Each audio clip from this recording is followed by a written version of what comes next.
मैं हूँ काला क्रो, थोड़ा सा सीलो, काम से दूर बस चिल ही करूँ। मैं हूँ स्मार्ट स्क्रिल, फास्ट मेरी स्पीड, मेहनत करती हूँ फ्यूचर की नीड। छोटी सी स्पैरो, मेहनती और स्वीट, रोज जमा करती अपना फूड कंप्लीट।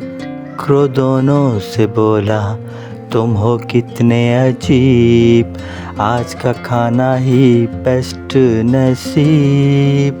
क्रो बोला कि मेरी रोटी उड़ गई यार, अब क्या होगा मेरा दिन बेकार। स्क्रिल बोली कि हमने रखा था फूड सेव करके, अब मज़े से खा रहे हैं मिल के।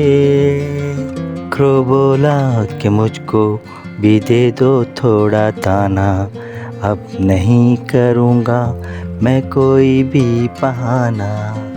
शेयरिंग इज केयरिंग, यही है रूल, मेहनत करो तो बन जाओ कूल।